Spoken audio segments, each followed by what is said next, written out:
ಮನೆಗೆ ಬಂದಾಗಿಂದಲೂ ನಿಮಗೆ ಎಲ್ಲ ವಿಷಯದಲ್ಲೂ ಸಪೋರ್ಟ್ ಮಾಡ್ಕೊಂಡಿದ್ದೀನಿ. ಪ್ರೀತಿ ವಿಚಾರ ಅಂತ ಬಂದಾಗಲೂ ಕೂಡ ಎಲ್ಲರನ್ನೂ ಎದುರಾಕೊಂಡು ನಾನು ನಿಮಗೆ ಸಪೋರ್ಟ್ ಮಾಡಿದೆ ಅಲ್ವಾ? ಹಾಗೆ ಈ ವಿಚಾರದಲ್ಲೂ ನಾನು ನಿಮಗೆ ಸಪೋರ್ಟ್ ಮಾಡ್ತೀನಿ. ಅದಕ್ಕೆ ನಿಮ್ಮ ಪರವಾಗಿ ನಾನೇ ಹೋಗಿ ಭಾವನಾ ಹತ್ರ ಎಲ್ಲ ವಿಚಾರನೂ ಹೇಳ್ಬಿಡ್ತೀನಿ. ಅದಕ್ಕೆ ಬೇಡ, ಅದಕ್ಕೆ ನೀವು ಮಾಡಿದ್ರೆ ಮೇಡಮ್ ಅವರು ನಿಂದ ಶಾಶ್ವತವಾಗಿ ದೂರ ಆಗ್ಬಿಡ್ತಾರೆ. ಆಮೇಲೆ ಅವರು ನನ್ನ ಕಡೆ ಯಾವತ್ತೂ ಕಣ್ಣೆತ್ತು ನೋಡೋಕ್ಕಿಲ್ಲ. ಮೇಡಮ್ ಅವ್ರನ್ನ ಬಿಟ್ಟು ಬದುಕೋ ಶಕ್ತಿ ನನಗಿಲ್ಲ. ಅದಕ್ಕೆ ದಯವಿಟ್ಟು ಈ ವಿಷಯನ ಅವ್ರ ಹತ್ರ ಹೇಳ್ಬಿಡಿ. ನಿಮ್ಮ ಕೈ ಮುಗ್ದು ಕೇಳ್ಕೊತೀನಿ. ಅಯ್ಯೋ, ಇದೆಲ್ಲ ಬೇಡ ಸಿದ್ದು. ನೀವು ಹೇಳೋದನ್ನೇ ಅರ್ಥ ಮಾಡ್ಕೋತಾ ಇಲ್ಲ ನೋಡಿ. ನೀವು ಭಾವನಾ ಹತ್ರ ಹೀಗೆ ಸುಳ್ಳು ಹೇಳ್ಕೊಂಡು ಇದ್ರೆ ನಾಳೆ ಒಂದು ದಿವಸ ಅವ್ರಿಗೆ ಸತ್ಯ ಗೊತ್ತಾದ್ಮೇಲೆ ಎಲ್ಲ ಹಾಳಾಗೋಗುತ್ತೆ. ಅದೇ ಏನಾದರೂ ಸತ್ಯ ಒಪ್ಕೊಂಡ್ಬಿಟ್ರೆ ಅಟ್ಲೀಸ್ಟ್ ನನ್ನ ಹತ್ರ ಬಂದು ಸತ್ಯ ಒಪ್ಕೊಂಡ್ರಲ್ಲ ಅಂತ ಅವ್ರ ನಂಬಿಕೆಗೆ ನೀವು ಅರ್ಹರಾಗ್ತೀರಾ. ಆಮೇಲೆ ಅವ್ರು ನಿಮ್ಮನ್ನ ಕ್ಷಮಿಸಿದ್ರು ಕ್ಷಮಿಸ್ಬೋದು. ಅಬ್ಬಬ್ಬ ಅಂದ್ರೆ ನೀವು 2 ರಿಂದ 3 ವರ್ಷ ಜೈಲ್ಗೆ ಹೋಗ್ಬೇಕಾಗ್ಬೋದು ಅಷ್ಟೇ. ಹೋಗಿ ಬಂದ್ಬಿಡಿ. ಹೇಗಿದ್ರು ತಪ್ಪು ಮಾಡಿದ್ದೀರಾ ಅಲ್ವಾ? ಜೈಲ್ಗೆ ಹೋಗೋದ್ರಲ್ಲಿ ಅಂತ ಏನು ದೊಡ್ಡ ತಪ್ಪಿಲ್ಲ. ಅದೇ ನೀವು ಜೈಲಿಂದ ಬಂದ್ಮೇಲೆ ನೀವು, ಭಾವನಾ, ಖುಷಿ 3 ಜನ ಖುಷಿಯಾಗಿ ಜೀವನ ಸಾಗಿಸ್ಬೋದು ಸಿದ್ದು. ಅದಕ್ಕೆ ನೀವೇನೂ ಚಿಂತೆ ಮಾಡಬೇಡಿ. ನಾನೇ ಹೋಗ್ಬಿಟ್ಟು ಭಾವನಾ ಹತ್ರ ಇದನ್ನೆಲ್ಲ ಹೇಳ್ಬಿಡ್ತೀನಿ. ಅದಕ್ಕೆ ಬೇಡ, ಅದಕ್ಕೆ ನಾನು ಹೇಳಿದ್ನು ಸಿಕ್ಕಿ ಬೇಡ. ಅದಕ್ಕೆ ನಿಮ್ಮಂತ ಕೆಟ್ಟ ಹುಳುವಿನ ವಿಷಯದಲ್ಲ. ಅಮ್ಮನೆಗೆ ಬಂದು ನನ್ನ ಪರ್ಮಿಷನ್ ಇಲ್ಲದೆ ತಟ್ಟೆಗೆ ಅನ್ನ ಹಾಕೊಂಡಿದೆಯಲ್ಲ, ನಾಚಿಕೆ ಆಗಲ್ವ ನಿನಗೆ? ನಡಿ. ನೋಡಿ ಬಾವ, ಅತ್ತೆ ಮಾವ ಇಬ್ರು ಯಾವತ್ತೂ ಹಿಂಗ್ ನಡ್ಕೊಂಡಿಲ್ಲ. ಅವ್ರ ಮಗ ಆಗಿ ನೀವ್ ಹಿಂಗೆಲ್ಲ ಮಾತಾಡೋದು ಸರಿ ಕಾಣಕ್ಕಿಲ್ಲ. ನೋಡೋ, ಅವನು ಅವರಿಗೆ ದೇವರಾಗಿರ್ಬೋದು, ಆದ್ರೆ ನನಗೆ ಅವನು ಯಾವತ್ತಿದ್ರು ದೆವ್ವನೇ. ಈ ದೆವ್ವಗಳಿಗೆ ಊಟ ಹಾಕೋ ಅಭ್ಯಾಸ ನನಗಿಲ್ಲ, ಗೊತ್ತಾಯ್ತಾ? ಕೊಡಲೆ.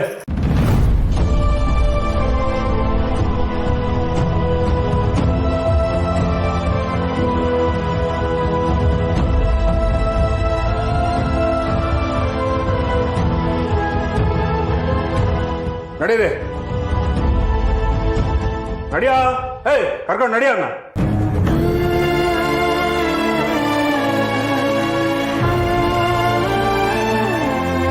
ವೆಂಕಿ,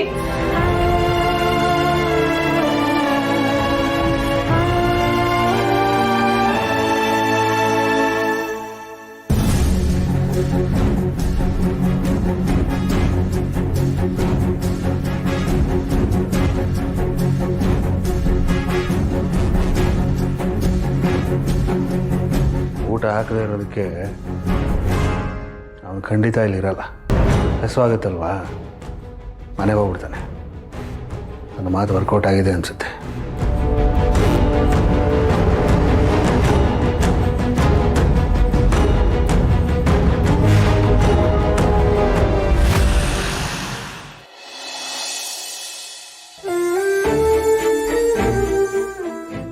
ನೀವು ಮಹಾರಾಜರ ವಂಶಸ್ಥರು. ನೀವತ್ತು ನಮ್ಮ ಮನೆಗೆ ಊಟಕ್ಕೆ ಬರ್ತೀರಾ ಅಂತ ಬಿಸಿ ಬಿಸಿಯಾಗಿ ಹಬ್ಬದ ಅಡುಗೆ ಮಾಡ್ಕೊಂಡು ಕಾಯ್ತಾ ಇರ್ತೀನಿ. ಹೊಟ್ಟೆ ಹಸಿತಾ ಇದ್ರೆ ನಿಮ್ಮ ಮನೆಗೆ ಊಟ ಮಾಡಿ. ಇಲ್ಲಿ ಬಿಟ್ಟಿ ಸಿಗುತ್ತೆ ಅಂತ ಇಲ್ಲಿ ತಿಂದು ಬಿಡೋದಲ್ಲ.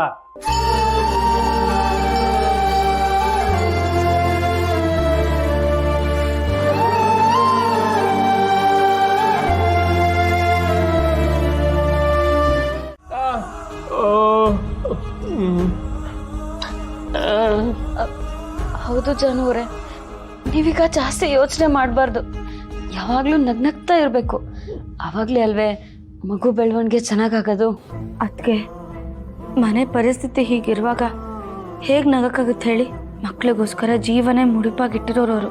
ಅವ್ರು ಈ ಪರಿಸ್ಥಿತಿನಲ್ಲಿದ್ದಾರೆ ಅಂದರೆ ಹೇಗೆ ನೆಮ್ಮದಿಯಾಗಿರೋಕ್ಕಾಗುತ್ತೆ?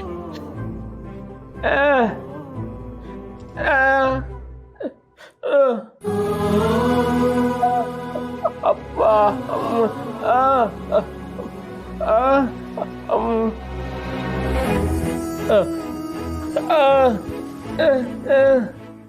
ಚೆನ್ನಾಗಿದ್ದಾರೆ.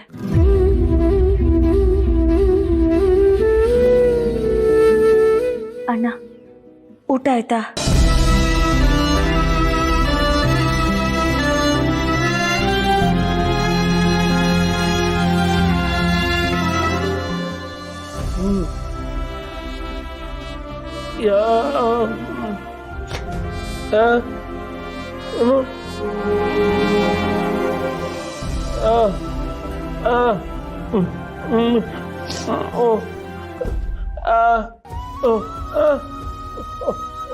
ನನಗೆ ನಿದ್ದೆ ಮಾಡಕ್ಕೆ ಹೇಳಿ ನೀವಿಬ್ರು ಮಾತ್ರ ಅಪ್ಪನ ಬಗ್ಗೆನೇ ಯೋಚನೆ ಮಾಡ್ಕೊಂಡು ಕೂತಿರ್ತೀರಾ?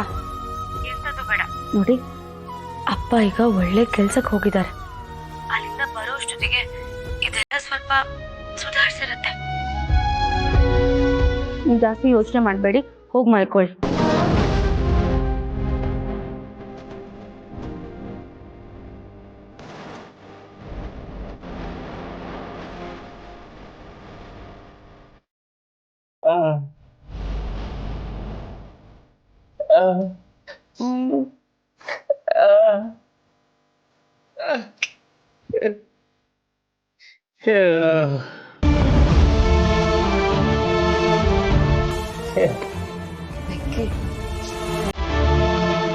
ಏನೂ ಯೋಚನೆ ಮಾಡಬೇಡ, ಎಲ್ಲ ಸರಿ ಹೋಯ್ತದೆ.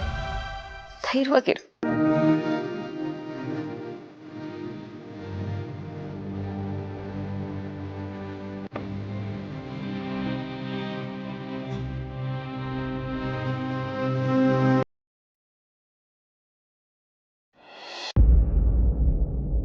ಯಾಕಪ್ಪ ಅಮ್ಮಂಗೆ ಇಷ್ಟೆಲ್ಲ ಕಷ್ಟ ಆಗ್ತದೆ? ಇದನ್ನೆಲ್ಲ ನೋಡ್ತಾ ಇದ್ರೆ ನಿಜವಾಗ್ಲೂ ದೇವ್ರು ಇದೇನೋ ಇಲ್ವೋ ಅಂತ ಅನ್ಸುತ್ತೆ.